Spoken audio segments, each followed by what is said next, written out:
سورۃ آل عمران کی آیت نمبر 26 الحمدللہ وکفی وسلام علی عبادہ الذین اصطفی خصوصا علی سید الرسل وخاتم الانبیاء وعلى آلہ واصحابہ الاتقیاء اما بعد فاعوذ باللہ من الشیطان الرجیم بسم اللہ الرحمن الرحیم قل اللہم مالک الملک تؤتی الملک من تشاء وتنزع الملک ممن تشاء وتعز من تشاء وتذل من تشاء بيدك الخير إنك على كل شيء قدير تولج الليل في النهار وتولج النهار في الليل وتخرج الحي من الميت وتخرج الميت من الحي وترزق من تشاء بغير حساب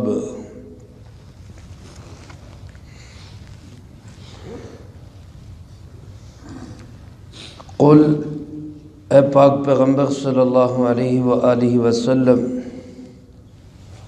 آپ دعا کرتے ہوئے یوں فرمائیے اللہم مالک الملک، اے اللہ جو بادشاہوں کا بادشاہ ہے،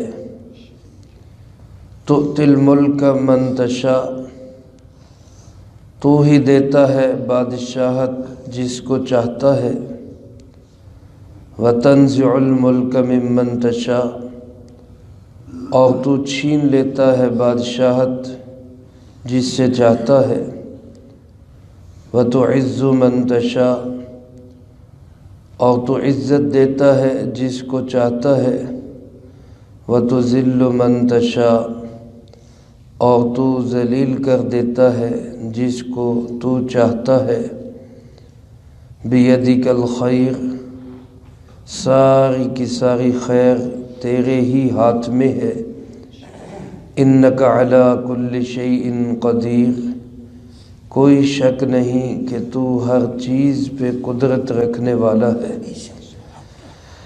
تولج اللیل فی النہار، تو داخل کر دیتا ہے رات کو دن میں، وتولج النہار فی اللیل، اور تو داخل کر دیتا ہے دن کو رات میں، وتخرج الحی من المیت، اور تو ہی نکالتا ہے زندے کو مردہ سے، وتخرج المیت من الحی، اور تو ہی نکالتا ہے مردے کو زندہ سے، وترزق من تشاء بغیر حساب، اور تو عطا کرتا ہے جس کو تو چاہتا ہے بغیر حساب کے۔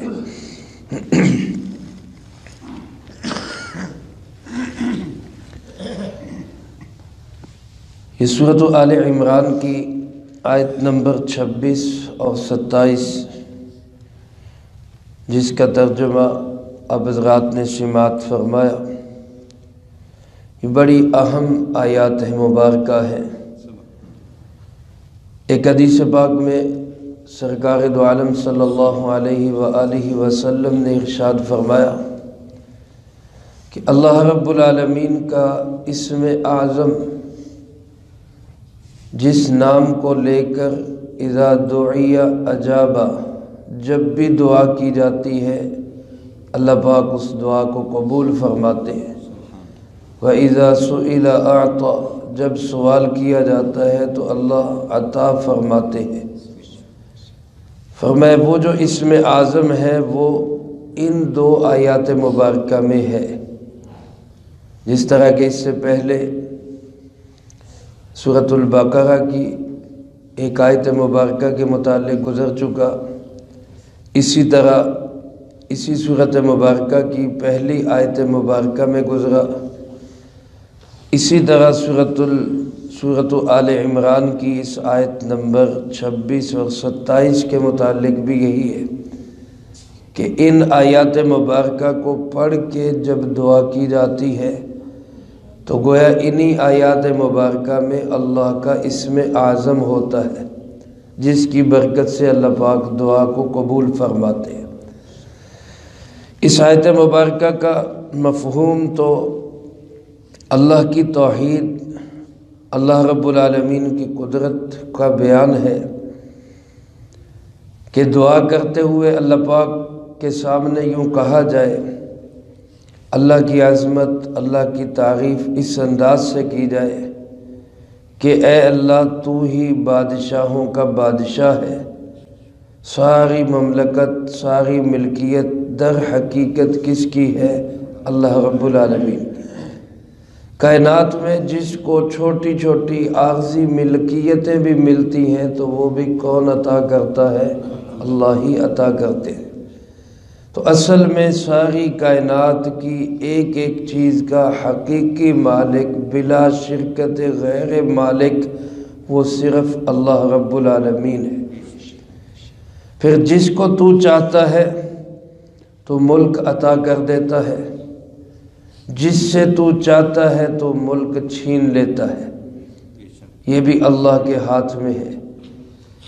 اور دوسری چیز، جس کو چاہتا ہے عزت دیتا ہے، جس سے چاہتا ہے عزت چھین لیتا ہے، ذلیل کر دیتا ہے، یہ بھی کس کے ہاتھ میں ہے؟ اللہ کے ہاتھ میں۔ فرمایا بیدک الخیر، اللہ ساری کی ساری بھلائی تیرے ہی ہاتھ میں ہے، بے شک تو ہر چیز پہ قدرت رکھنے والا ہے۔ پھر اللہ پاک کی مزید قدرت کو آفاق میں اور افلاک میں اللہ کی قدرت کو یوں بیان کیا کہ تو جب چاہتا ہے رات کو دن میں داخل کر دیتا ہے، اور تو جب چاہتا ہے دن کو رات میں داخل کر دیتا ہے۔ کبھی دن بڑھا، کبھی راتیں بڑھی، یہ سب کس کے ہاتھ میں ہے؟ اللہ کے ہاتھ میں۔ پھر روحانی قدرت کو بیان کرتے ہوئے فرمایا وَتُخْرِجُ الْحَيَّ مِنَ الْمَيِّتِ وَتُخْرِجُ الْمَيِّتَ مِنَ الْحَيِّ، تو زندہ سے مردہ پیدا کرتا ہے، مردہ سے زندہ پیدا کرتا ہے۔ ایک پرندہ یا مرغی جانور زندہ ہے، اس سے مردہ انڈا، بے جان انڈا کون پیدا کرتا ہے؟ اللہ رب العالمین۔ ایک بے جان انڈا ہے، مردہ ہے، اس سے زندہ جانور کون نکالتا ہے؟ اللہ رب العالمین نکالتا ہے۔ فرمایا تو جس کو چاہتا ہے بغیر حساب کتاب کے عطا کرتا ہے، روزی، علم، عمل، روحانیت، ترقی، عزت، ساری چیزیں رزق میں داخل ہے۔ اللہ تو جس کو چاہتا ہے بغیر حساب کے عطا کرتا ہے۔ میرے عزیز دوستو، یہ سارے کے سارے اللہ کی قدرت کے نشان ہیں، توحید کے علم ہیں۔ ہم سب اس بات کا اقرار کرتے ہیں کہ اللہ ایک ہے، اس کا کوئی ساجی اور شریک نہیں۔ علماء نے لکھا ہے کہ یہ آیات مبارکہ اس موقع پہ نازل ہوئیں جب آپ صلی اللہ علیہ وآلہ وسلم اور آپ کے صحابہ کرام رضی اللہ تعالیٰ عنہم اجمعین اپنے دفاع کے لیے خندق کھود رہے تھے۔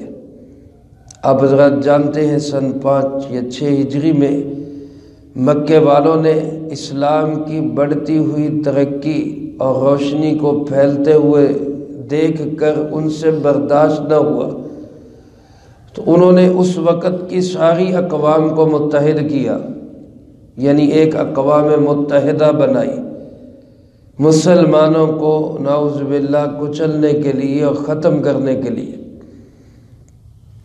آج بھی جو اقوام متحدہ ہے، اس کا کام صرف مسلمانوں کو ہی کچلنا ہے۔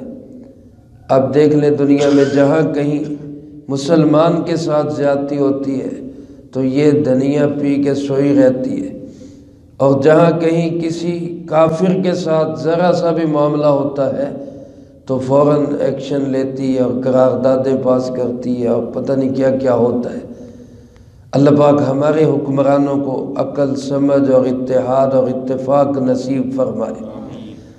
تو بہرحال عرب کے مشرکوں نے ایک اقوام متحدہ بنائی، احزاب بن کر مدینہ منورہ پہ حملہ آور ہوئے۔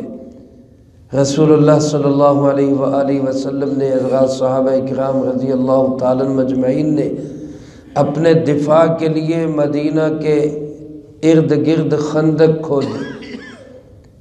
اس زمانے کے اندر بغیر کسی مشینری اور آلات کے اتنی بڑی خندق کا ایک چھوٹے سے ٹائم کے اندر، کم وقت کے اندر کھود دیا جانا، یہ صحابہ کرام رضی اللہ تعالیٰ مجمعین کے بے لوث جذبوں کی دلیل ہے۔ اللہ اس کے رسول صلی اللہ علیہ وسلم کے حکم پر مر مٹنے کے لیے تیار ہوتے تھے۔ علماء نے لکھا جس وقت یہ خندق کھودی جا رہی تھی، ایک جگہ پہ ایک چٹان ایسی آئی کہ جو ٹوٹ نہیں رہی تھی۔ آپ صلی اللہ علیہ وسلم کو اطلاع کی گئی، آپ تشریف لائے، آپ نے خود اس پہ کدال ماری۔ جب آپ نے اس پہ کدال ماری تو اس میں ایک شعلہ نکلا جس سے ارد گرد کا ماحول روشن ہو گیا۔ آپ نے فرمایا کہ مجھے اس کی روشنی کے اندر کسرا کے محلات دکھائے گئے۔ پھر دوسری ضرب لگائی، پھر روشنی نکلی۔ آپ نے فرمایا مجھے اس کی روشنی میں روم کے سرخ محلات بھی دکھائے گئے۔ پھر آپ نے تیسری دفعہ کدال ماری، پھر روشنی نکلی۔ آپ نے فرمایا کہ مجھے اس میں یمن کے محلات دکھائے گئے۔ اور پھر آپ صلی اللہ علیہ وآلہ وسلم نے فرمایا جبرائیل علیہ السلام نے مجھے آ کے بتایا کہ جو جو علاقے آپ کو دکھائے گئے ہیں، آپ کی حکومت، اسلام کی حکومت، آپ کے ان جانثاروں کی حکومت ان علاقوں تک پہنچے گی۔ جب آپ نے یہ بات ارشاد فرمائی تو منافقین اور یہودی مذاق اڑانے لگ گئے، لو جی اپنی جان کے لالے پڑے ہوئے۔ اس وقت حالات اور صورتحال یہ تھی کہ کئی دن کا فاقہ تھا، زمین کھود رہے تھے، اس میں کھانا پینا کہاں یاد تھا۔ اپنی ان کو جو ہے جان کے لالے پڑے ہوئے ہیں، بھوکے ہیں، پیاسے ہیں، اور اس حال میں خواب دیکھ رہے ہیں پوری دنیا پہ حکومت کرنے کے۔ آج بھی مذاق اڑاتے ہیں مجاہدین کا، آج بھی ایسے منافقین مسلمانوں کی صفوں میں ہیں، اس وقت میں بھی تھے کہ لو جی خواب دیکھو، ان کے حالات ان کی کیا ہے اور خواب ان کے کیا ہے۔ تو اللہ پاک نے اس پہ یہ آیت نازل فرمائی کہ بادشاہت ساری کس کے ہاتھ میں ہے؟ اللہ کی۔ وہ جس کو چاہے عطا کرے، وہ کبھی لے لیتا ہے، کبھی دے دیتا ہے۔ جس کو چاہتا ہے بادشاہت عطا کر دیتا ہے، جس کو چاہتا ہے اس سے بادشاہت چھین لیتا ہے، یہ اس کے ہاتھ میں ہے۔ اور اس کے ساتھ ہی فرمایا جس کو چاہتا ہے عزت دیتا ہے، جس کو چاہتا ہے ذلیل و رسوا کر دیتا ہے۔ ان دونوں کو الگ الگ بیان کیا ہے۔ علماء فرماتے ہیں کہ بادشاہت کے ساتھ عزت کا کوئی تعلق نہیں ہے۔ اللہ چاہے تو کسی کو بادشاہت بھی دے دے، عزت بھی دے دے۔ حضرت سلیمان علیہ السلام کو، حضرت داؤد علیہ السلام کو، حضرت یوسف علیہ السلام کو، حضرت محمد صلی اللہ علیہ وآلہ وسلم کو اللہ رب العالمین نے حکمران بھی بنایا، اور دنیا کی سب عزتیں بھی ان حضرات کو عطا کی، آخرت میں بھی معزز، دنیا میں بھی معزز۔ اور اللہ رب العالمین چاہے تو بادشاہ ہوتے ہوئے ذلیل کر دے۔ فرعون بادشاہ تھا، ذلیل ہوا۔ نمرود بادشاہ تھا، ذلیل ہوا۔ یزید کو بادشاہت ملی لیکن عزت ملی حضرت حسین رضی اللہ تعالی۔ اللہ پاک چاہے تو بادشاہت دے دے، عزت نہ دے۔ اللہ چاہے تو دونوں عطا کر دے، اور اللہ چاہے تو بادشاہت کے بغیر اللہ عزت عطا کرتا ہے۔ ہارون الرشید اپنے دربار میں تھا، اہلیہ بھی ساتھ تھی، ایک دم باہر سے بہت شور کی آواز آئی، جیسے کسی نے بہت اونچی نعرہ بلند کیا ہو۔ یہ بادشاہوں کو فکر بھی بڑی پڑ جاتی کہ ہمارے خلاف جو ہے نا وہ کوئی احتجاج تو نہیں شروع ہو گیا، کوئی بغاوت تو نہیں شروع ہو گئی۔ تو پتہ کرائے کیا ہوا، تو اس کی CID والوں نے، اس کی فوج والوں نے رپورٹ دی کہ جناب کوئی مسئلہ نہیں ہے۔ امام مالک رحمۃ اللہ علیہ سبق پڑھا رہے تھے، دوران سبق ان کو چھینک آئی، اس پہ انہوں نے الحمدللہ کہا، تو یہ یرحمک اللہ کہنے والوں کا شور تھا۔ اتنی مخلوق ان کے سامنے بیٹھ کے سبق پڑھ رہی جنہوں نے یرحمک اللہ کہا، اور بادشاہ کی بادشاہت ہل گئی۔ تو زبیدہ کہنے لگی کہ ہارون الرشید اصل دلوں کے حکمران یہ لوگ ہیں جو مخلوق کے دل پہ حکمرانی کرتے۔ اب بادشاہت ہارون الرشید کے پاس ہے، عزت امام مالک رحمۃ اللہ علیہ کے پاس ہے۔ ان کے پاس بادشاہت نہیں ہے لیکن اللہ نے عزت دی ہے۔ ہارون الرشید بھی اچھا بادشاہ تھا، معزز بادشاہ تھا، لیکن امام مالک کو بغیر بادشاہت کے اللہ نے عزت دی۔ اسی طرح اولیاء اللہ بزرگان دین، کتنے صحابہ اکرام ہمارے بزرگ، بادشاہت نہیں لیکن دلوں میں عزت ہے۔ تو میرے محترم دوستو، یہ سب کچھ کس کے ہاتھ میں ہے؟ اللہ رب العالمین۔ فرمایا بیدک الخیر، اللہ آپ کے ہاتھ میں ساری خیر ہے۔ یہاں علماء نے لکھا ہے خیر کا ذکر کیا، شر کا ذکر نہیں کیا۔ شر کس کے ہاتھ میں ہے؟ وہ شر بھی تو اللہ ہی کی طرف سے ہے۔ تو بیدک الخیر، خیر اللہ کے ہاتھ میں ہے، شر کا ذکر نہیں کیا۔ کیوں؟ اس لیے کہ ہر شر بھی اپنے انجام کے اعتبار سے خیر ہی ہوتا ہے۔ مثلا ہم شر سمجھتے ہیں کس کو کہ کسی پہ مصیبت آ جائے، تو کسی کی مصیبت کسی دوسری قوم کے لیے وہ خیر کی چیز ہوتی ہے۔ ایک قوم پہ مصیبت آتی ہے، دوسری قوم کے لیے وہ خیر کی چیز بن جاتی۔ بعض اوقات اسی قوم کو اللہ ہدایت دے دیتا ہے، وہ مصیبت ہی ان کے لیے کیا بن جاتی ہے؟ خیر بن جاتی۔ کوئی بیماری ٹھماری آ گئی، بظاہر تو لگا کہ یہ بری چیز ہے، لیکن اسی بری چیز کی وجہ سے گناہوں کی معافی ہو جاتی۔ تو گویا ہر برائی بھی، ہر شر بھی اپنے انجام کے اعتبار سے خیر ہی ہے۔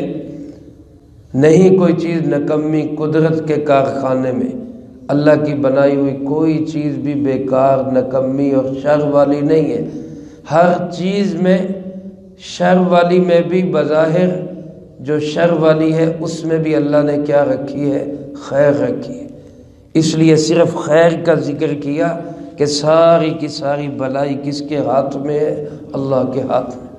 فرمایا بے شک تو ہر چیز پہ قدرت رکھنے والا ہے۔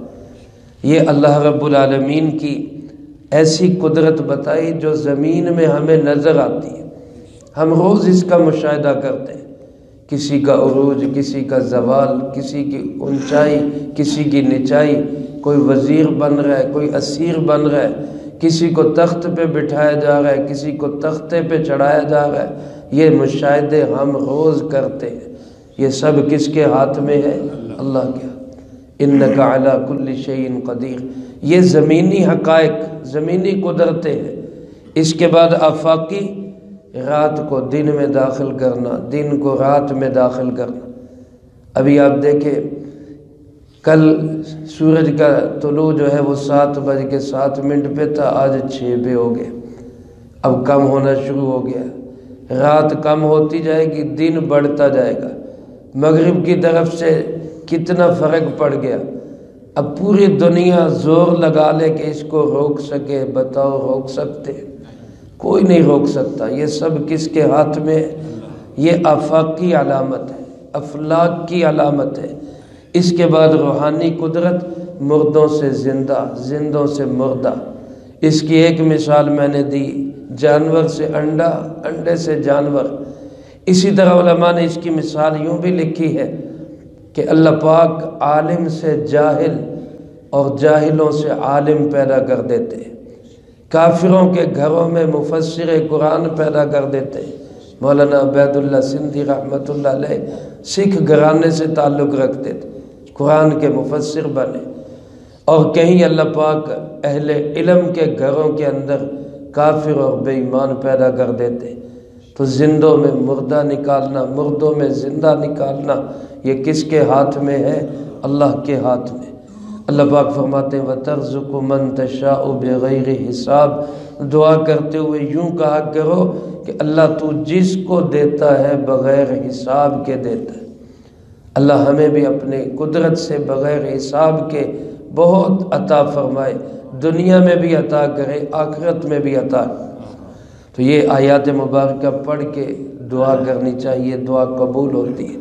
اسی طرح ان آیات مبارکہ کی ایک فضیلت میں پہلے بھی عرض کر چکا ہوں کہ جو شخص نماز کے بعد سورۃ فاتحہ اور پھر آیت الکرسی اور پھر اسی سورت کی آیت نمبر 16 شاہد اللہ انہ لا الہ، یہ آیات اور یہ 2 آیات پڑھتا ہے، اللہ پاک اس کو جنت میں داخلہ نصیب فرماتے ہیں۔